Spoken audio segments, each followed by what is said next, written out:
Subscribe कीजिए royal teacher को education संबंधी न्यूज़ तुरंत पाने के लिए। जी हाँ साथियों, इस वक्त की बड़ी खबर की बात करें राज्य कर्मचारियों को लेकर, तो राज्य कर्मचारियों को लेकर एक बहुत ही बड़ी अपडेट सामने आ रही है, जिसमें ये बताया गया है कार्मिक विभाग की ओर से परिपत्र जारी किया गया है इसके संबंध में कि अगर आपने अपना आईपीआर, पिछले वर्षों का आईपीआर यानी इनमूवेबल प्रॉपर्टी रिटर्न नहीं भरा है तो अब आप इसको भर सकते हैं। इसकी अंतिम तिथि है वो 25 अप्रैल 25/4/2025 निर्धारित की गई है। पिछले वर्षों का आईपीआर आप किस प्रकार भरेंगे, आज के इस वीडियो में हम जानेंगे।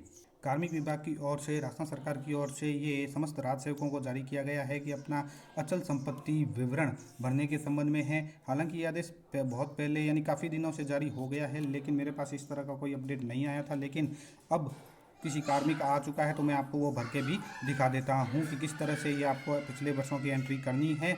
और यहाँ पे बताया गया है कि जिन राज्य सेवकों द्वारा विगत वर्षों के अचल संपत्ति विवरण राजकाज पोर्टल पर ऑनलाइन नहीं भरा गया है, उन्हें एक अंतिम अवसर प्रदान करते हुए लंबित अचल संपत्ति विवरण राजकाज पोर्टल पर ऑनलाइन भरने के हेतु दिनांक 25/4/2025 का समय प्रदान किया जाता है। तो अगर आपने भी नहीं भरा है तो आप 25/4/2025 से पूर्व भर लें। कार्मिक अपना स्टेटस भी चेक कर सकते हैं कि आपने भरा है या नहीं भरा है। अगर नहीं भरा है तो आप इसको भर लें। में एक और बात कि अगर आपको किसी भी तरह की कोई आईपीआर ऑनलाइन भरने के संबंध में कठिनाई दिक्कत आती है तो आईटी अधिकारी से आप इसमें नंबर पर संपर्क कर सकते हैं। यहाँ पे दो तरह की बात बताई गई है कि जो राजपत्र अधिकारी है या अराजपत्र अधिकारी है उनके लिए कब से अनिवार्य किया गया है। यानी जो भी राजपत्रित अधिकारी है वो वर्ष 2011 से उनके लिए अनिवार्य है और अराजपत्रित कार्मिक है उनकी 2021 से अनिवार्य है। अगर आपकी ज्वाइनिंग 2021 से पहले है, आप अराजपत्रित कर्मचारी है तो आप 21 से अपना आईपीआर स्टेटस चेक कर लें। अगर आप राजपत्रित अधिकारी हैं और आपकी ज्वाइनिंग 2011 से पहले की है तो 2011 से लेकर अब तक की सारी है वो स्टेटस आप चेक कर सकते हैं। इसके लिए दोस्तों मैं ले आया हूँ आपको गूगल क्रोम पर। यहाँ पे आपको ऊपर लिखना है राज एसएसओ और एसएसओ आईडी जो है आपको यहाँ से लॉगिन कर लेनी है। आपकी लॉगिन आईडी पासवर्ड आप सभी को पता होंगे, तो एसएसओ आईडी की लॉगिन आईडी डालकर आप इसको लॉगिन कर लीजिए। जब आप सक्सेसफुल लॉगिन हो लेते हैं तब आपके सामने इस तरह का पेज नज़र आ जाएगा जहाँ आपको राजकाज आईपीआर में जाना है। ये आईपीआर भरने के लिए अलग से सॉफ्टवेयर जारी कर दिया गया है सरकार की ओर से, तो राजकाज आईपीआर में को खोल लीजिए तो आपके सामने इस तरह का पेज आ जाएगा जहां आपको अपनी वर्तमान में 1 जनवरी 2025 की स्थिति में आपने जो आईपीआर भरी है उसकी स्थिति यहां पे आपको शो हो जाएगी। आप चाहें तो आप इसका स्टेटस यानी अब कब सबमिट की है और उसको डाउनलोड करके भी देख सकते हैं कहाँ है कहाँ नहीं है। यहाँ पे नील आ रहा है क्योंकि यहाँ पे कोई संपत्ति हमारे पास नहीं है, इसलिए जिस कार्मिक का मैं आपको बता रहा हूँ उसके पास कोई संपत्ति नहीं है। अब हमें देखना है पुराने वर्षों की, तो लेजेंसी आईपीआर ऊपर की ओर आ रहा है 11 से 24। यहाँ पे देखिए पुराने वर्षों की आईपीआर आप जो स्टेटस आप देखना चाहते हैं वो यहीं से आपको दिखेगा। तो लेजेंसी जो आईपीआर है उसके ऊपर आपको क्लिक करना है। इसके अलावा आप अपनी प्रोफाइल अपडेट करना चाहते हैं तो ऊपर की ओर प्रोफाइल अपडेट का भी ऑप्शन आ रहा है। तो ऊपर की ओर आपकी डिटेल आ जाएगी और यहाँ पे 2011 से लेकर वर्तमान तक 2025 तक सारी ये जो आईपीआर है वो आपको इस तरह से नज़र आएगी, जिसमें आपको यहाँ पे अपॉइंटिंग डिपार्टमेंट डालना है, पोस्टेड डिपार्टमेंट डालना है, कैडर डालना है और इसके अलावा आपको अपनी डेजिग्नेशन डालनी है, बेसिक पे डालनी है और फाइल पे वो पीडीएफ के रूप में अपलोड कर देनी है। आपको चेक करना है स्टेटस, तो यहाँ पे स्टेटस आ रहा है, ये देखिए पेंडिंग पेंडिंग पेंडिंग।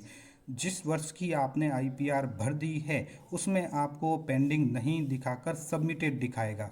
जैसे यहाँ पे देखिए नीचे की ओर मैंने ये सबमिट कर रखी है, ये भी सबमिट कर रखी है, तो यहाँ पे सबमिटेड आएगा और जिस वर्ष की मैंने नहीं भरी है आईपीआर उसमें है वो पेंडिंग शो करेगा। अब आपको चूंकि ये आईपीआर भरनी है, आईपीआर अगर आपको ये भरनी है तो आप क्या करेंगे, सबसे पहले आपको एक परफॉर्मा डाउनलोड करना है। ये परफॉर्मा ऊपर की ओर मिलेगा, ऊपर की ओर देखेंगे आप तो यहाँ पे देखिए आईपीआर फॉर्मेट, ये आईपीआर फॉर्मेट आपको यहाँ से डाउनलोड कर लेना है। इसके अलावा एक एक वर्ष की नहीं देखकर आप चेक स्टेटस देखना चाहते हैं और भी तरीके से तो 11 से 13, 14 से 17 और 18 ऑनवर्ड भी देख सकते हैं।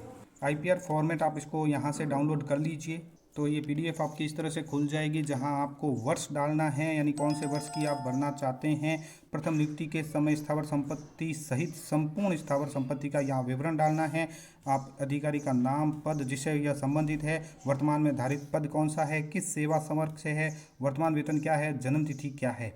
उसके बाद ये आपकी जो संपत्ति है उसका गांव का नाम जिसमें वो स्थित है, संपत्तियों का नाम, विवरण, स्थानीय आवासीय और भूमि या अन्य भूमि है, वर्तमान मूल्य कितना है, यदि समय की है तो बताएं कि वह किसके नाम से धारित है तथा उस सदस्य के साथ जिसके आपका क्या संबंध है, यानी आपकी समय की नहीं है तो आपको यहाँ दर्शाना है। यानी इस तरह के जितने भी ऑप्शन है या आपके पास है तो आपने कैसे अर्जित की है, क्रय की है या उत्तराधिकार के रूप में आपको मिली है, इस संपत्ति से आपको क्या आय हो रही है और अभिव्यक्ति के रूप में आपको आप जो विवरण देना है। और नीचे की ओर यहाँ पे आपको अपने हस्ताक्षर करके दिनांक डाल देनी है। इसकी बना लीजिए पीडीएफ, जो पीडीएफ है उसको हाथ से भर लीजिए और वापस इसकी पीडीएफ बना लीजिए और पीडीएफ बनाने के बाद इसी आईपीआर फॉर्मेट के ऊपर आ जाइए। आने के बाद यहाँ पे आपको वापस ये जो अपॉइंटिंग डिपार्टमेंट है वो डालना है, पोस्टेड डिपार्टमेंट डालना है, ये सभी यहाँ से आपको सर्च करके डालना है।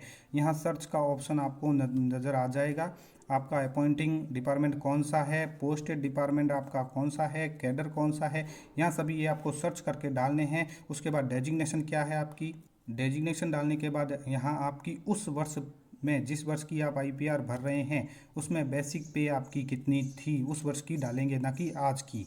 ये ध्यान में रखें कि वर्तमान में नहीं डालकर लेजेंसी एंट्री आप कर रहे हैं तो पुरानी बेसिक पे यहाँ से डालनी है। और ये जो अपलोड फाइल का ऑप्शन आ रहा है यहाँ से फाइल है वो आपको अपलोड कर देनी है। जब आप सक्सेसफुल इसको अपलोड कर देंगे तो स्टेटस के अंतर्गत यहाँ पे जो पेंडिंग शो हो रहा है वो सबमिट के रूप में बदल जाएगा। हाँ, इसमें हालांकि थोड़ी और जानकारी ध्यान में रखनी है कि ये सभी कैडर रजिस्टर आप ध्यान से भरें, बेसिक पे ध्यान से भरें। स्टेटस है वो सबमिट तभी आएगा जब ये आप सारे सही भरेंगे और इसमें कुछ समय भी लग सकता है।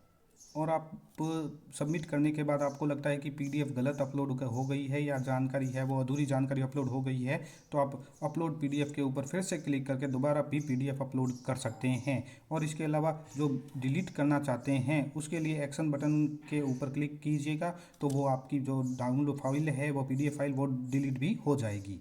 तो इस तरह से दोस्तों आप अपनी जो पुरानी पीडीएफ है आईपीआर वर्ष 2011 से लेकर 2024 तक की आईपीआर है वो पूर्व में प्रस्तुत नहीं किया गया है तो प्रस्तुत कर सकते हैं। यहाँ पे देखिए डिलीट बटन आ रहा है, ये डिलीट बटन तभी आएगा जब आप आईपीआर है वो सबमिट करते हैं, पीडीएफ की अपलोड करते हैं तो ही डिलीट बटन आपको नज़र आएगा। तो दोस्तों आदेश और निर्देश के साथ ही ऑनलाइन प्रोसेस आईपीआर का क्या रहता है वो आज के इस वीडियो में हमने जाना। उम्मीद है दोस्तों ये वीडियो आपको पसंद आई होगी।